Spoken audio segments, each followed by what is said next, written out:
The nurses and midwives were silent as I pushed my son into the world. No visitors, no one spoke to me, except the tea lady, who whispered, "Are you okay, love?" Mommy spent her life looking after the three of us. She spoiled us and gave us a happy childhood. Although money wasn't plentiful, we had all we needed. Mother Superior would be sitting behind her oval mahogany table and would have asked my mother a lot of questions. She told her she was to be called Kathleen. In the chapel every morning where the ancient nuns looked around at the fallen gears with big bellies sat at the back, as if the stench of our shame was in some way contagious. Look, we've known for years, but we've never said anything to anybody, not even in the family.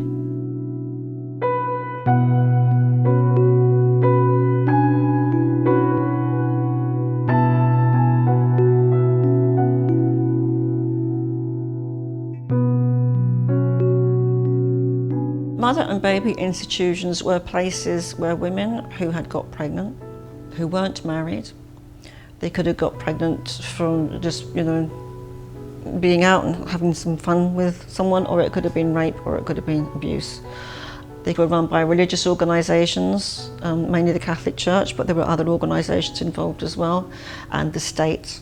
And between 1922 and 1990, 10,500 women went through these institutions in Northern Ireland. And now, in 2022, 2023, there is an inquiry beginning to happen around into these institutions. The role of Sole Purpose Productions is to bring a voice to the voiceless, bring visibility to the invisible, and to bring the experiences and the stories of these participants to life, and for this to be expressed within the society that we live in, so that these stories can be heard that may not have been heard in this way through this kind of artistic process. The approach that we've been using in our work has always been about creating a safe space to be creative that doesn't have a judgment attached to it, that enhances someone's internal confidence to find their own voice. And when you can unlock your own voice in a creative way, in a playful way, in a peer group, it often breaks down an awful lot of barriers that maybe have come through your education system or through your own life or whatever. But you can find a way to break through that in a creative way and find that voice that's maybe been dormant or latent or you didn't know you could have. You're just unlocking it for the person themselves, and then they find their own voice. And that's really the beauty of it for them, because then they take that with them in their life. Going into it, I was a bit fearful. Didn't know what was coming or what to expect. Is it still good?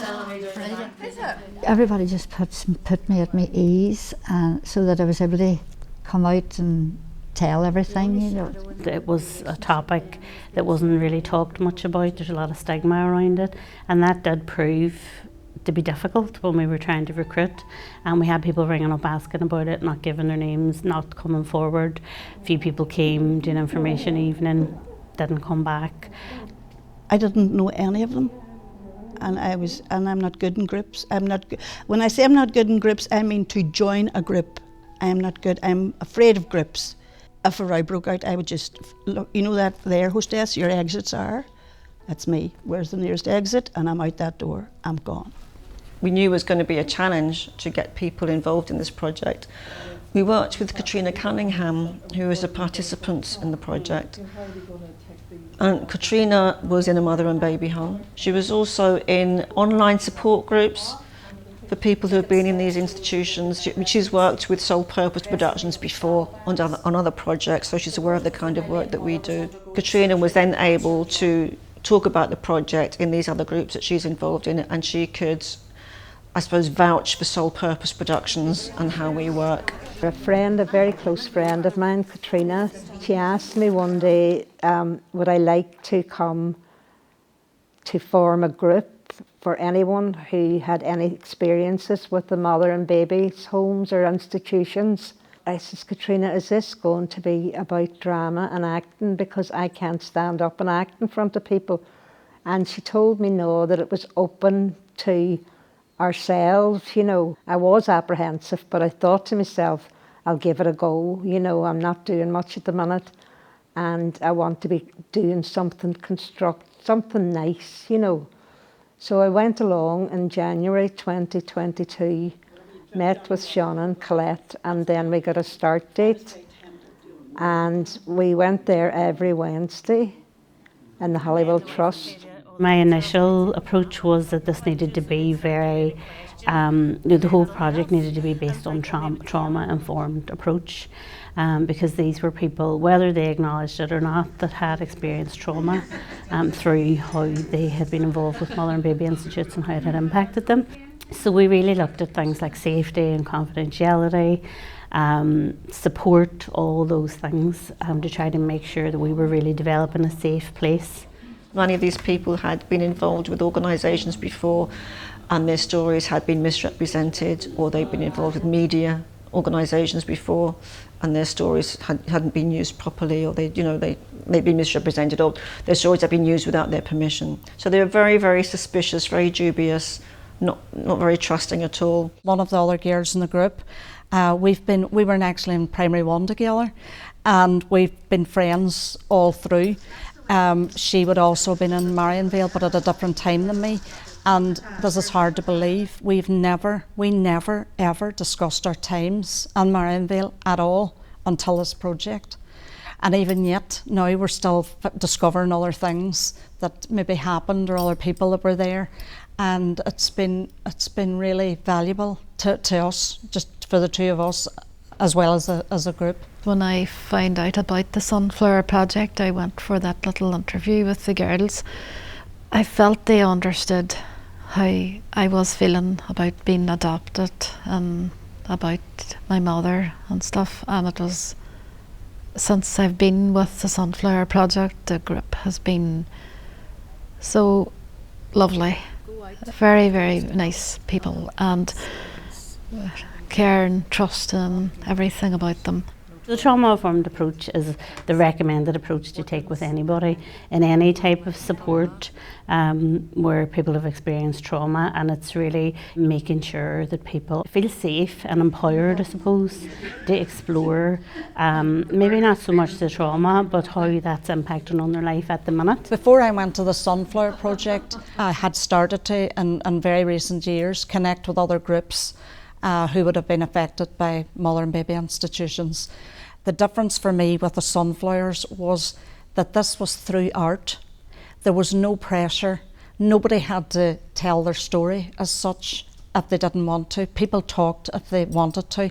And we discovered that as it went on, and we did exercises together, that we wrote together and talked, that people started being more forthcoming with their own stories and connected. We all connected together, and it's actually given people an interest in art, maybe people that hadn't done art before. So it was a twofold thing. It was helpful for ourselves and others, and also helped to be able to express yourself in different ways, because some of us thought the only way we could do that was talking or words, and we learned differently. Not everyone wants to repeat their trauma. Some people just want to have it out and get it done and move on, and I think that's kind of what part of what it is that we've been trying to do through this is like there's a certain release, but it's not something that's on a repeat cycle, because they don't want to re-traumatize themselves all the time, and a lot of their lives are very positive. This has been something that's been unlocked and deep and buried, full of shame, and they just want to let go of it, and creativity is great for that. Some nights we didn't talk about our stories, we talked about ourselves, although that is our story, but about other things that happened in our lives, and you knew they weren't going to be talked about outside, and it was great.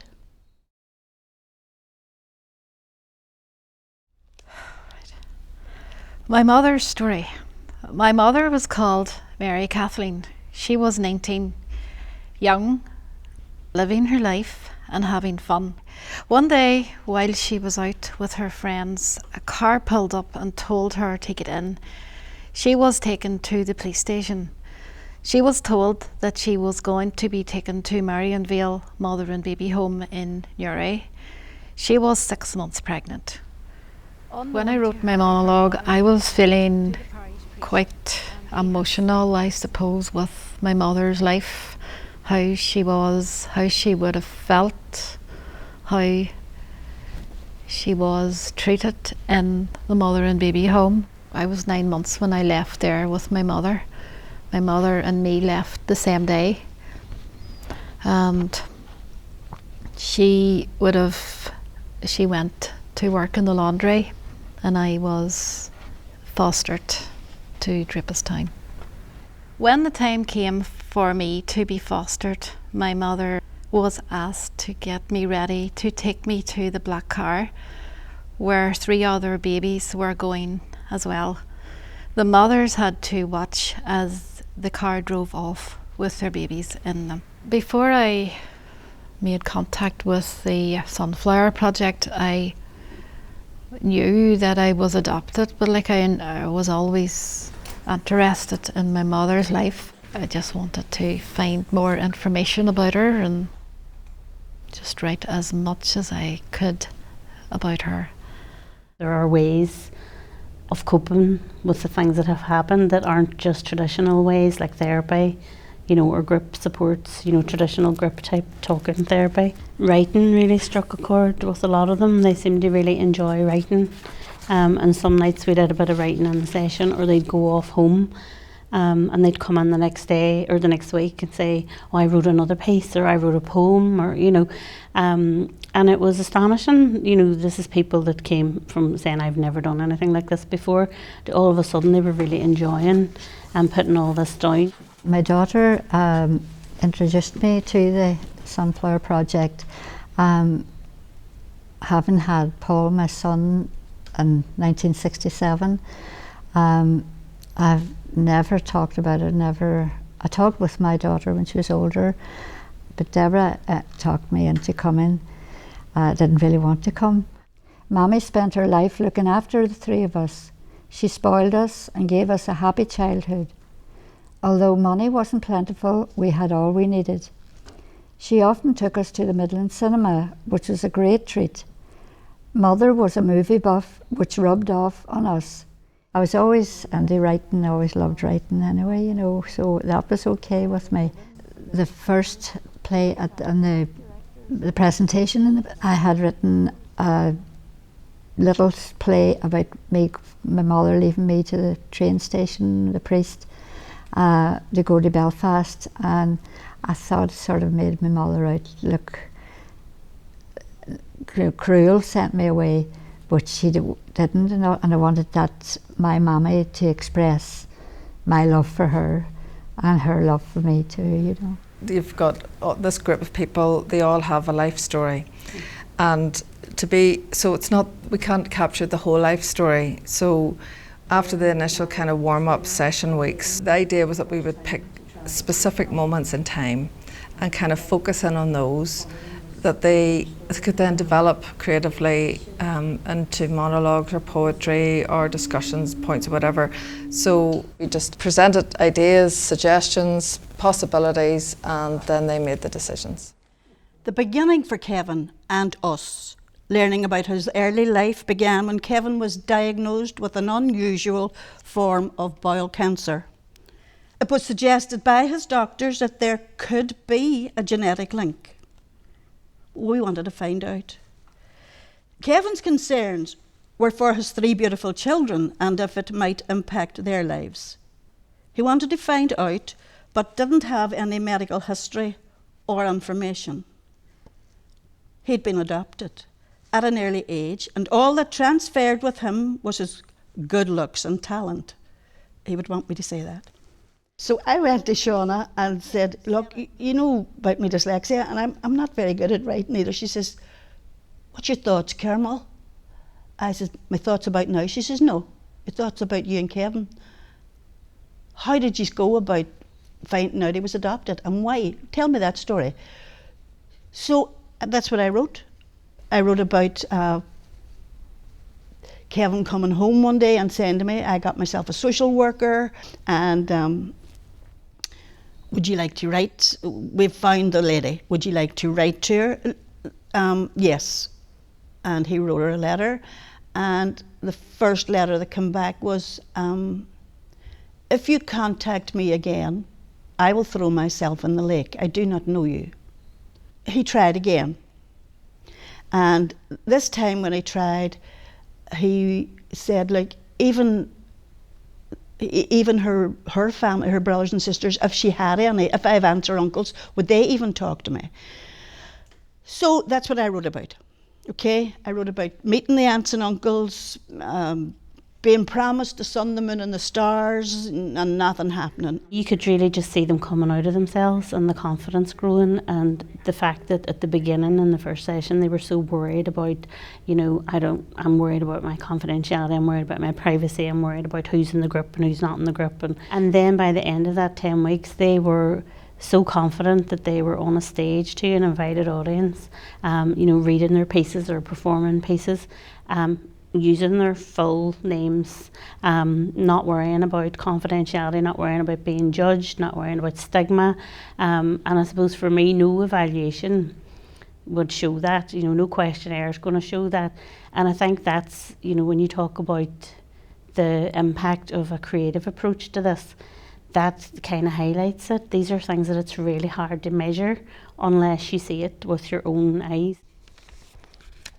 At first, the other women and children, for there were pregnant children there too, looked at me with suspicion and indifference. It took a while for them to talk to me. Their expressions would have cut cold steel, protecting themselves. But behind their armour were some of the strongest people I've met, in a place where they or I should never have been. Between us older girls, we formed friendships, whispered of better times, promises made, the opening of confidences, telling of our exploits, sexual exploits. You did it where? Guess where we did it. Our bravado hid our fear. The younger girls were frightened, trusted no one, so stayed apart, silent and isolated. The one did confide in me that she hadn't known what was happening when the local lad who offered to walk her home had pushed her into a ditch and ripped her tights off. Afterwards he left her to walk alone along a dark country lane, her clothes all muck and her in shock. She told no one. She hadn't even kissed a boy before. I would have still been carrying a lot of shame about even being in a mother and baby institution. I used to hate when people asked me where my daughter was born. I used to panic and try not to answer it because I had to say Daisy Hill Hospital in Newry. And of course they're going to ask you, why were you in Newry? And I had to say, well, I was staying with friends or whatever. When we came into the project, we were encouraged to talk about what we wanted to talk about and to do writing. And we spent weeks doing different exercises that just encouraged us to be more positive and more confident within ourselves. We did a bit of writing, maybe we got a bit of guidance as to what the subject was, and people that said that they couldn't write started to flow out of them. For our confidence, for our, you know, sense of ourselves, it really was invaluable. Now I have no shame whatsoever. I realised that I was at a point in my life and I ended up somewhere that I shouldn't have ended up. Things have changed a lot, but when you're able to talk out, it helps other people. And it also helped me to look back on the people that helped me along the way. It's very different to the groups that are there to support them as part of the inquiry groups. So those groups that have been set up to support them taking action in that way are very different, and I think in this type of creative group, it's a different type of support that's being offered. It's softer, it's maybe more in depth, it's less judgmental, it's non-hierarchical, it's just accepting, and I think that's maybe one of the strengths of it as well. When I went into the group on a Wednesday night, it was great because you were with people who were good crack, supported each other, and like information wise as well, like to be able to find out what the building was like. Some of them were there in the same place. It was a strange, silent place, a place of nuns, prayers, expectant mothers knitting and crocheting garments for our unborn children. The well-polished corridors gleamed in the autumn sunshine, forbidding statues of saints and other holy people hung on the corridor walls, looking down on the expectant mothers as they scrubbed and polished the floors until they shone. I stayed there until it was time to go to hospital to have my baby. I thought this would be a more joyful time in the maternity ward, but no. The nurses and midwives were silent as I pushed my son into the world, and afterwards I was put in a private room. No visitors, no one spoke to me, except the tea lady, who whispered, "Are you okay, love?" I later learned that the staff were instructed not to speak to us. My baby was put in the nursery, and I was instructed not to go there. I would often sneak down to look at my beautiful boy, who lay second up from the window, his small wristband reading Baby O'Doherty. We were asked to think of a character or a place or a thing, anything, and write a passage on it, you know, just a descriptive passage. And I loved doing that because I had done it years ago at school and hadn't really touched on it since, you know. So then as the course went on, we had a show planned for June 2022, and we had to decide what we wanted to do in this. So I thought I would do a monologue of my time in Uri 44 years ago, because although I'd often thought of it, you know, of my time back then, I didn't talk about it a lot. So this gave me great inspiration. Everything came back to me, you know, that I had been hiding and pushing beneath the surface for so long, and I just really enjoyed it.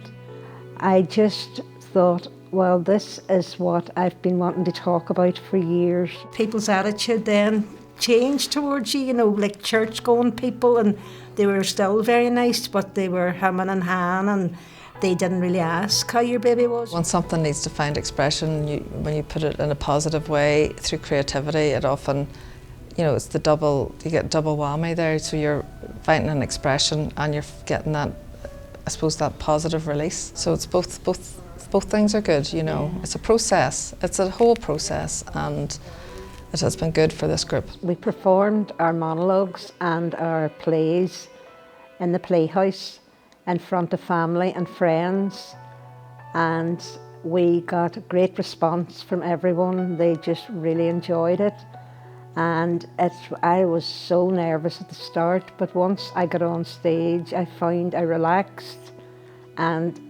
didn't think of who was watching or what we were acting. We just got in there and done it. The presentation last year, it was the best thing that I ever done in my life. It was the most lovely time that I ever had. Even speaking out in public, which I thought I could never do, and no bother. It's well documented in clinical art therapy, music therapy, drama therapy, which is kind of more clinical approach to trauma. So this kind of group approach, it happens a lot. It's a common enough thing, but trying to find research on it is very difficult. There is research out there that shows that it can support better mental health and well-being, build confidence, build self-esteem, and those are all the things that we found at the end of the first 10 weeks. For them to get up on a stage and read their story in public, even though it was an invited-only audience, it was still out loud and it was in a kind of a public place. The affirmation they received afterwards, in the conversations they had with people afterwards that had been at the event, it wasn't just affirmation from their own families, but from other people that were in the audience as well. And I think it was really, really empowering experience for them. My children were very proud of me telling that story, and it affected them.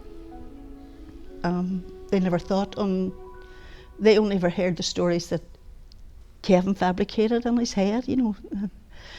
They only ever heard that side of Kevin's adoption.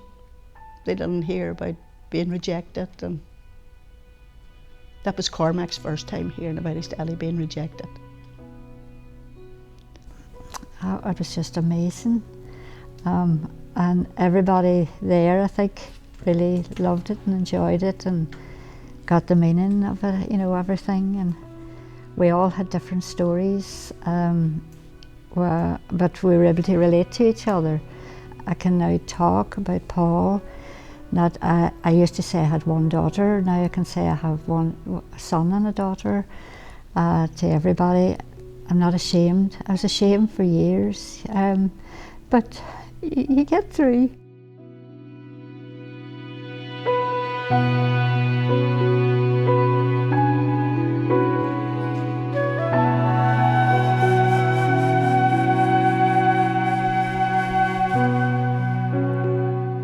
We wanted them to have some form of memento because we weren't sure that we were going to do something post the final performance. So throughout it we thought, well, we'll give them something substantial. So the book is really their performance and it's a reminder for them, but that's really where the idea for the exhibition came out of. So we were looking at that thinking that could be turned into an exhibition of sorts.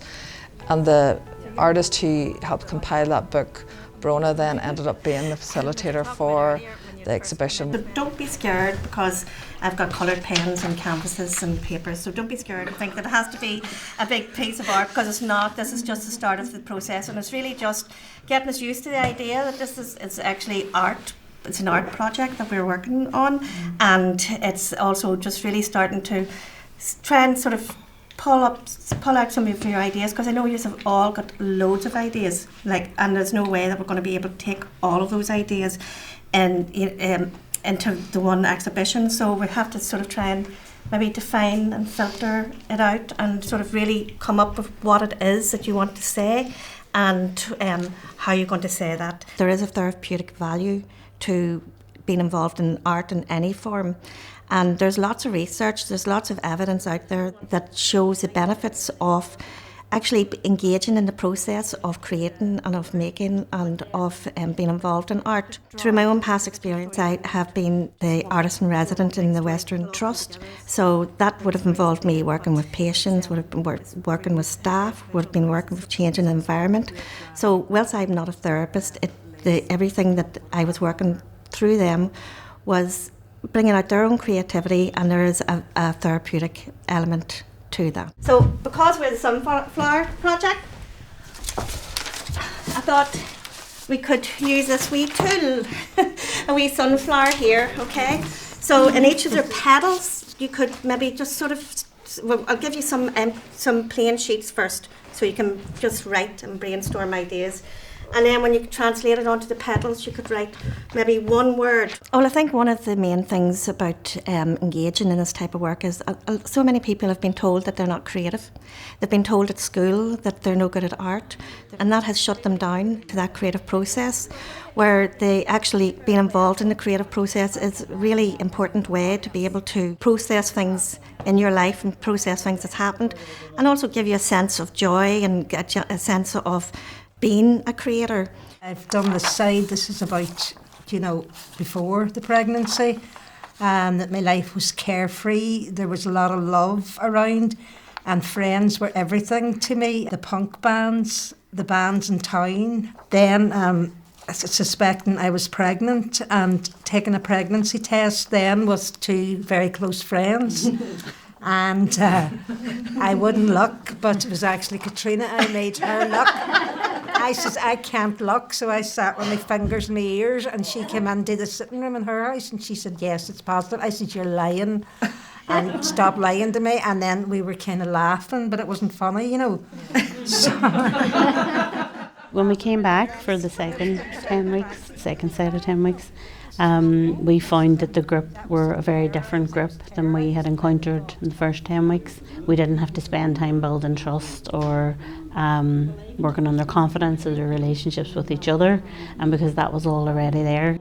And then in the middle of the night when I went into labour, I got the girl who was in the cubicle next to me, and we tiptoed up the corridor in pitch dark, and the only lights were those, at the bottom of the statues. There had been a red bulb, and we went up giggling with nerves, and I was saying, you knock at the door, and she was going, no, you. So the nun came out then, and she sent the other girl back, and she took me round the corner and told me to sit down.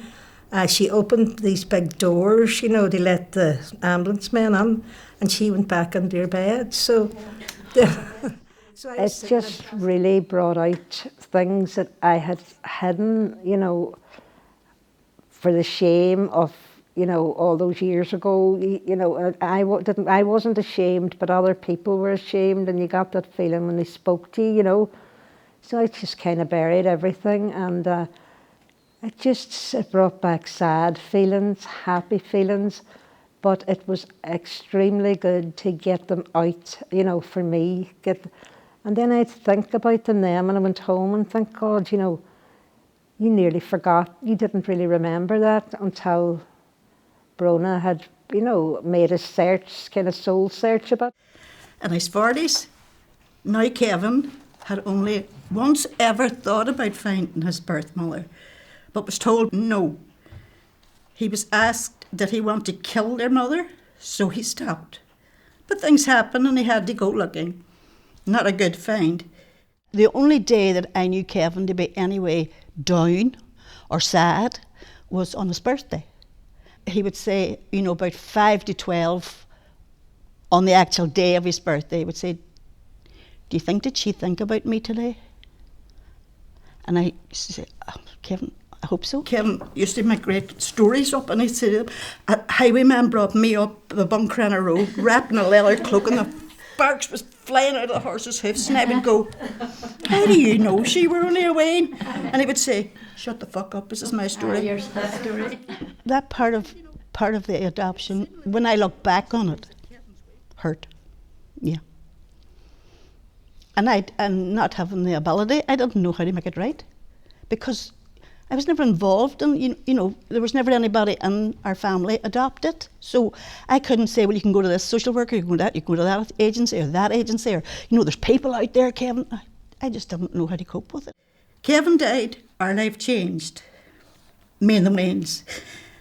They still don't know their medical records, but through a group that I have joined, we are getting there. There were happy times in my life. My mother and I were always good pals. Even when I became pregnant at 18 years, she was still looking after me. The only shadow in the relationship then was being sent away from home to a convent in Belfast. Most of this time I'd forgotten. I probably blocked the memory. When I came home without my baby, things were different.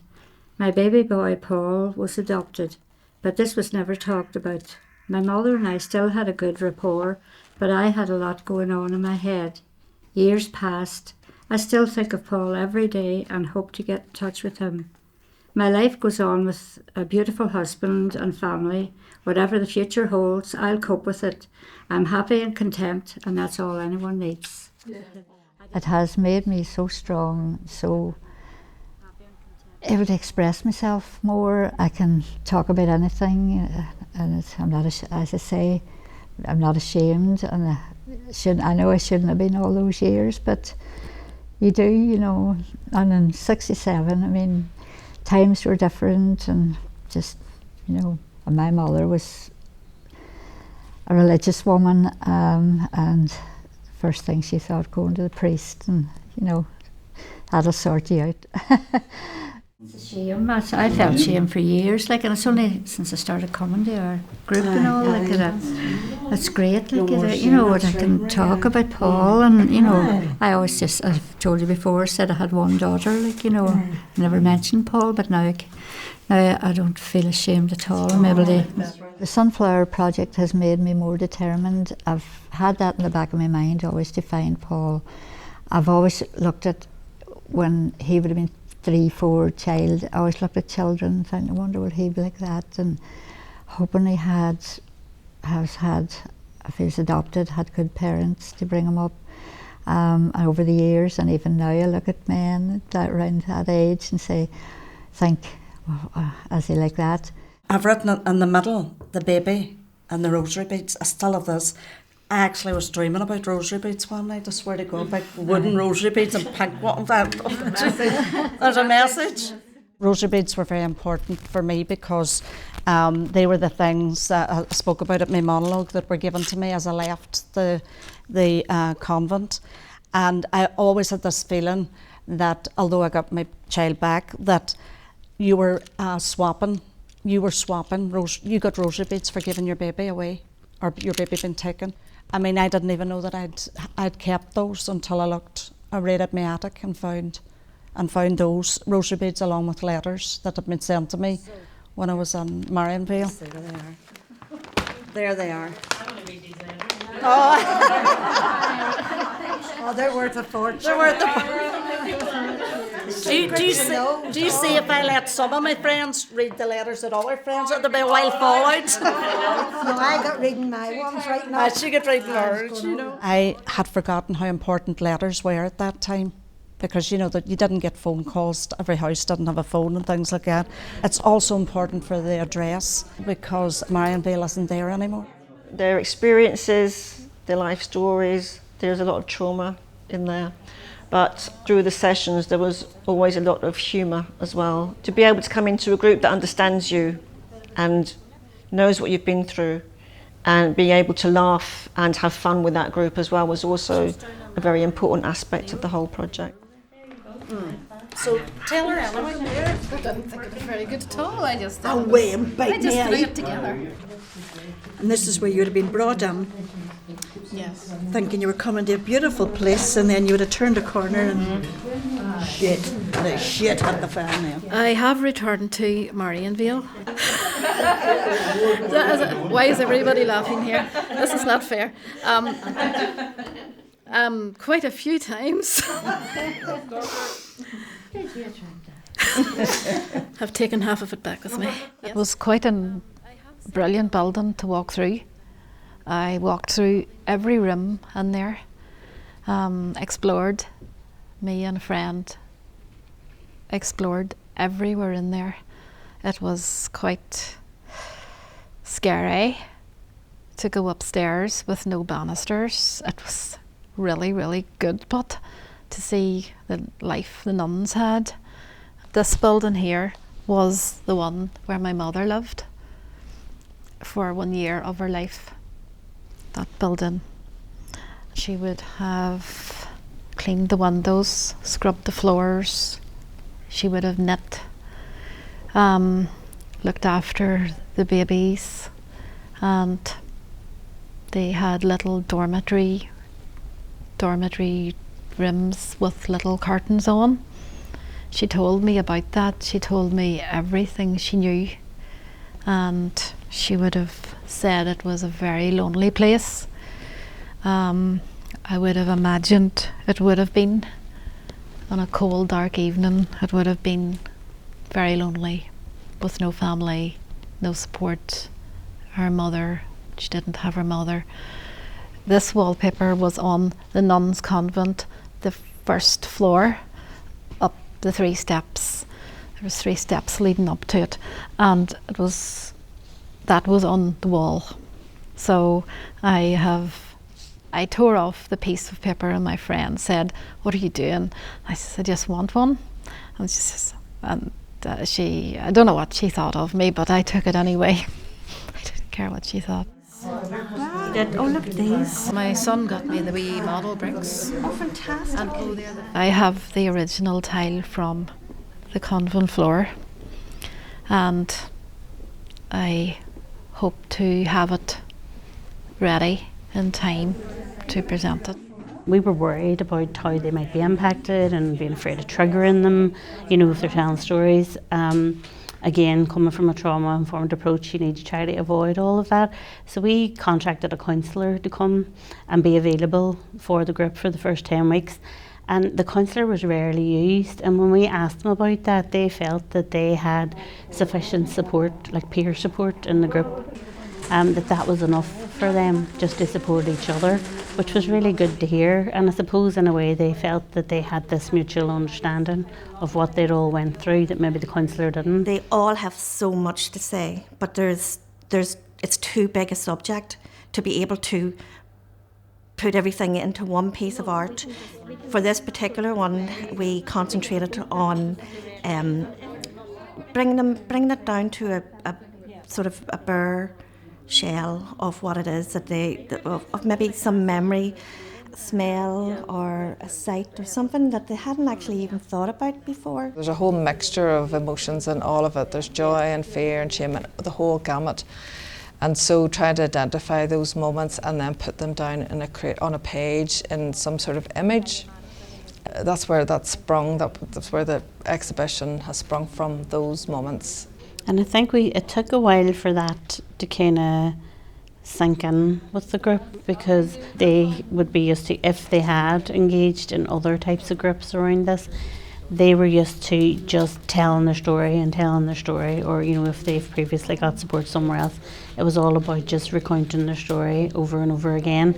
And I think there was maybe a preconception that that's what they were going to do. So we were trying to really highlight to them how one small thing could evoke so much meaning, and that they might have one tiny artefact that related to their experience that whenever somebody looked at it would really, have them think a lot about what that meant and bring questions up in their own mind, and that's really what art is all about. I was able to explore my mind and be more creative with my work. I never didn't know that I could draw a building until I drew that. And since that I've been drawing wee buildings now and then for myself, and I really enjoy it. Before the Sunflower Project, I would never have been involved in art. I would have said, I'm useless at art, I couldn't do that. I did do drama, I did a little bit of writing, but I would never have shown it to anybody. Through this project, I discovered that even for just relaxation, for fun, for relaxation, and for even getting your feelings out, you start painting and you wonder where it takes you. It takes you somewhere different every time. So I did things that I never dreamt I would do. They've taught me how to relax, I look at things, I look at different things now and I see things. And that sounds weird, but yeah, I can look at art different now. Art's about all your senses.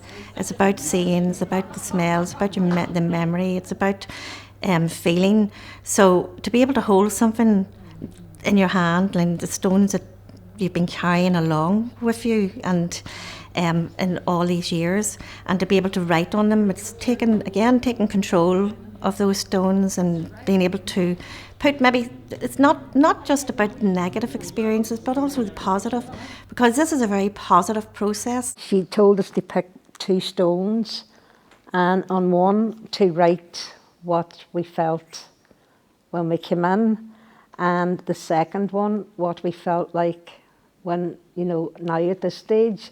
So in the first one I put fear, because that was the main feeling that I had starting the course, and then I put happy on the last one because I have just come away from it very, very happy, and it's just brought out a lot of good in me and made me feel at ease with myself. At the start of the project, I would have put shame as a very big part, because that was one of the biggest things about being an unmarried mother or having given birth and a mother and baby institution, was a shame. That would have been very big for me. Towards the end of the project then, this was much more important to me and much bigger, was strength, because through art and the project we realised exactly how strong we were and how far we'd come. You see that just enough for your part. Objective is to get the ink into the line. That was all kind of leading up to the big piece of work, which was going to be the printmaking. It's a very old-fashioned type of craft. I know. and it just felt really appropriate because a lot of what the group was based on is historical issues, and everybody thoroughly enjoyed that. It was an opportunity to really get messy. It didn't require a huge amount of skills, but still some. You're dusting, let's say, but very lightly. It's a man dusting. It's a man dust. You're all laughing, you know exactly what they mean.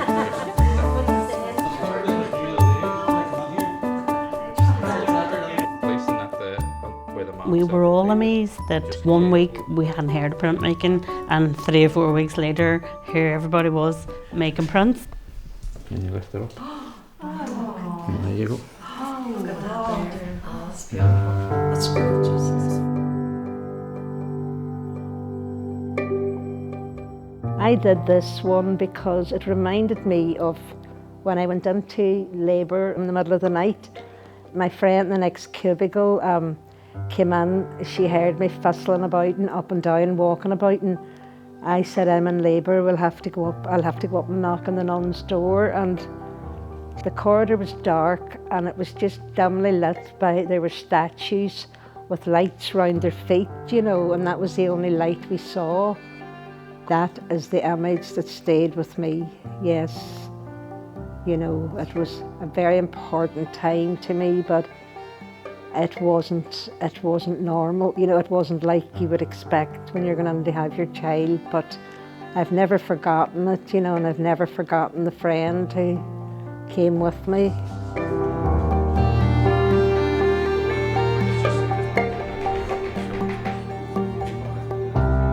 You're born, Kevin! This is one of the stories Kevin told the children when they found out that their daddy was adopted, and he told them so many stories, but this one they used to say, go and tell me the one about the highwayman. This highwayman came up and scooped me up in his arms and wrapped me up in his cloak and put me on a horse. Now there was thunder and lightning and the storm was raging and the sparks were flying out of that horse's hoofs, and he galloped me across the border to Derry. And the children loved it. And I used to say at the end of it, how do you remember, Kevin? You're only a wee. It's my story, isn't it? Isn't it my story?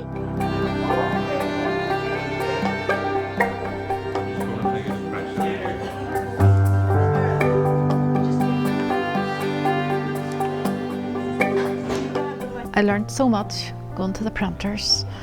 It was something I never done in my life. Thought I never could produce something like that.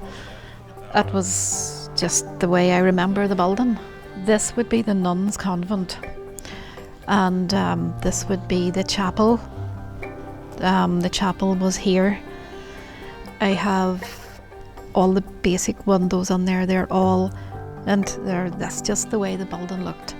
I also have included a little mother and baby in here, part of my history, part of my life that I had when I lived there 9 months with my mother.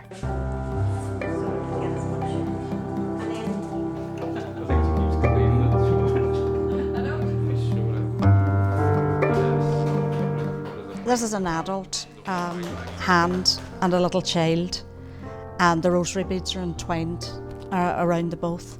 And I call it the stolen child because that's the way that I felt that these children were stolen, were taken off their mothers without them being given proper permission, because they weren't in a position to give proper permission.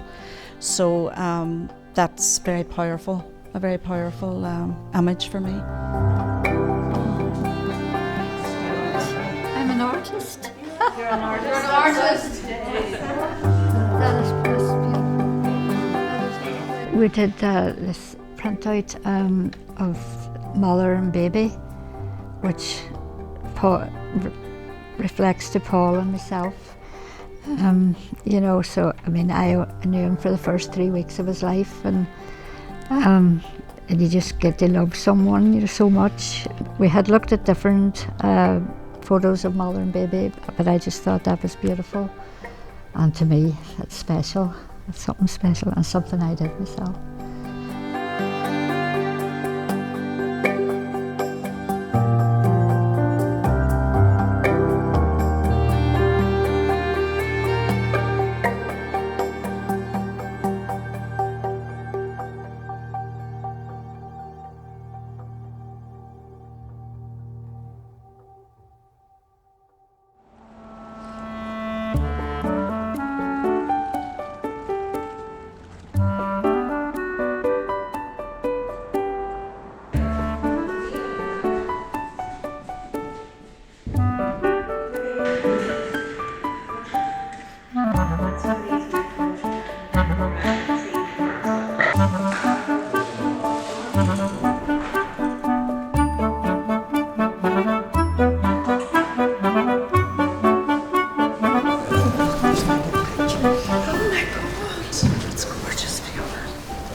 It's gorgeous, eh? The chair, it's beautiful. I think everybody should be doing this here, coming under these hallowed halls. Oh, it's amazing. What do you think of it? Isn't that amazing? Oh dear, I'm very nervous. I know. It's very moving, isn't it? It's very... Look, it's Katrina's wee girl and my wee boy when they were weans. I was calling down to Katrina's one day, just on a visit, and I brought him with me, and then we got those two on the sofa. In picture. I never believed that I could ever, in any way, shape or form, produce something like that.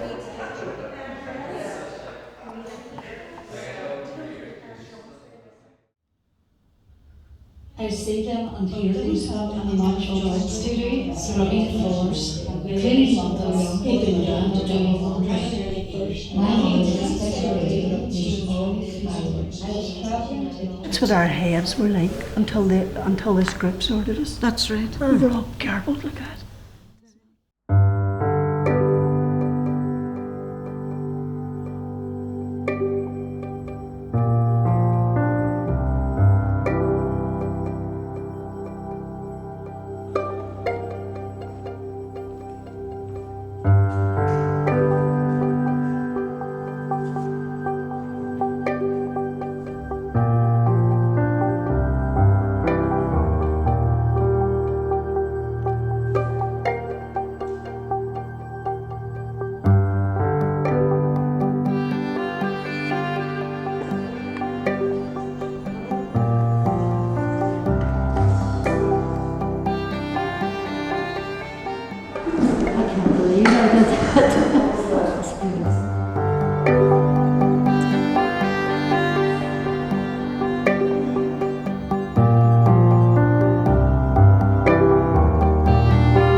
To me, the success of it is what the participants got out of it, and whether they felt it was worthwhile for them, whether they enjoyed the process, whether they felt that it did maybe unlock a different way that they can reflect or deal with things, and how proud they are at the end of when they have the exhibition and they are inviting families or friends or strangers into this very intimate and personal part of their world and sharing that story with the world.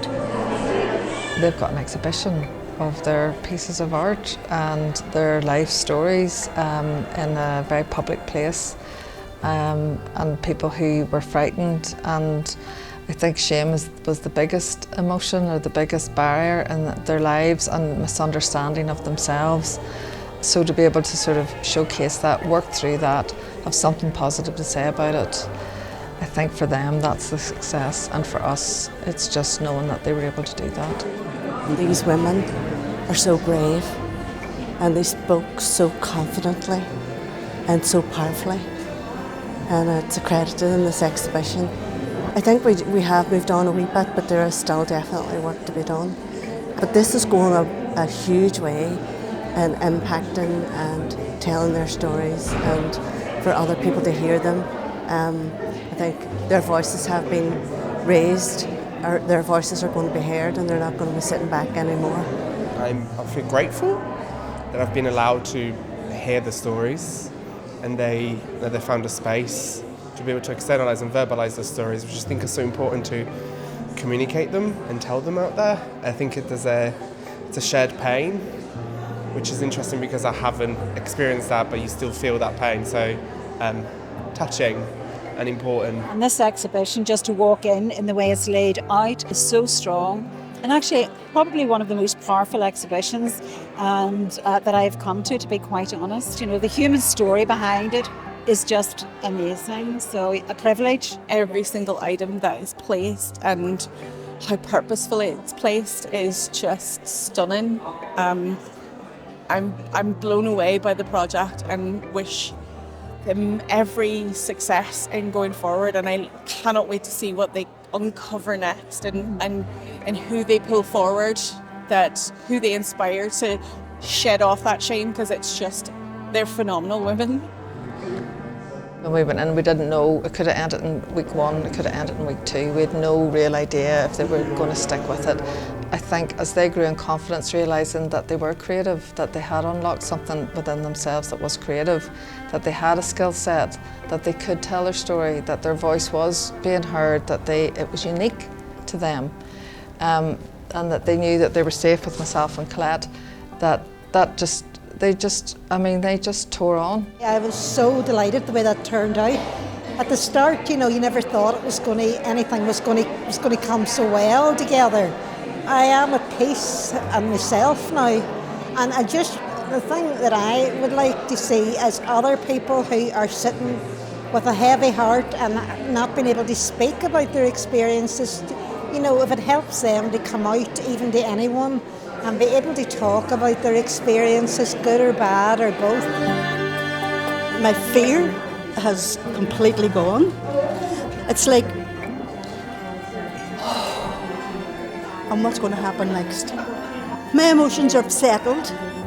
Being with these women just worked wonders. This side of Kevin, I never, ever divulged it to anybody. And now it's out there. And I'm sure if Kevin was alive, you would have had him up there telling his story. So I am honoured to be able to stand there and talk about my Kevin and his 3 lovely children, and they have no shame, and neither have I. When we came in, we weren't sure what to expect. We were very weary. Birth mothers and their children haven't always been treated very well when we've tried to talk about things.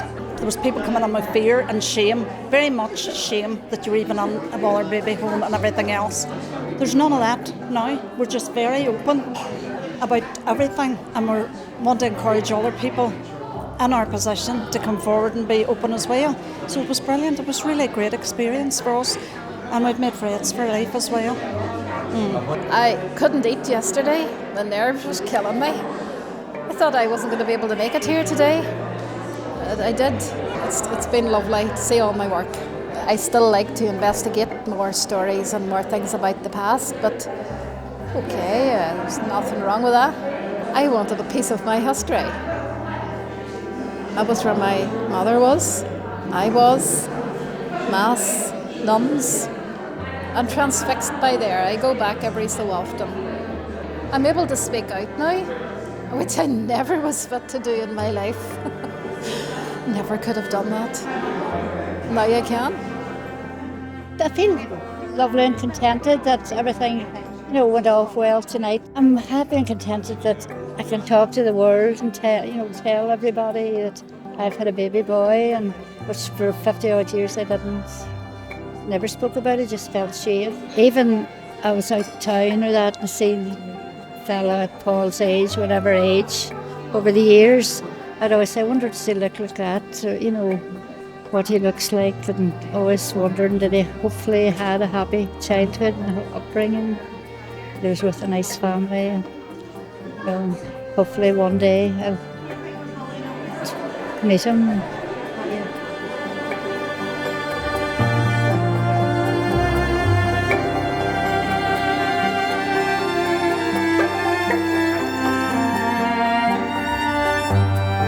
We found as this went on that people are coming and talking to us about their own experiences, and we've discovered that a lot of people that thought that they would have had no connections to these times have indeed had a connection, be it friends, family, being adopted, being an adoptee, being a birth mother, whatever. There's so many of us in Derry and in the north that have had this experience. The Sunflower Project for me was a way of dealing with trauma and an art-based, relaxed environment. I would highly recommend it to anybody. It's led by the group themselves. We even picked our own name. We were able to pick anything that went on. We could say that we wanted it to stop, or we liked this, we wanted more of that. But as a lifeline, it's been a lifeline for me. You know the way you go through life and you have a friend who's there all the time, and then you meet acquaintances. I now look on the Sunflowers as I've known them all my life. because of what they've told me, because of what they've confided in me and what I have confided in them. My children didn't miss out on anything by missing out on the woman who didn't want their daddy, because those women and the talks that we had in the Sunflower, it gave me a new strength. Rejection hurts, but it's not the end of the world. It's bringing out the best in people, for their mind, how to express their feelings, to have each other in a support system. You've got really caring people, and I've had a great time, and I've friends for life. What happened then obviously doesn't happen now, but I couldn't have changed things back then. No one could have. It was just the way of life. It's the way it was. But, it was stuff that we were all kind of grieving silently about. And the Sunflower Project, through the writing, the drama and the artwork, brought out so much and gave me I was liberated at a lot of the times, about certain things, and I just felt a much stronger person. A stronger and a better person, and I'll go forward as a better person, and I'm hoping this all too that maybe other people that haven't, like myself, had kept quiet for years, will come forward, and because it's such a great relief to get things, something like that's big off your chest.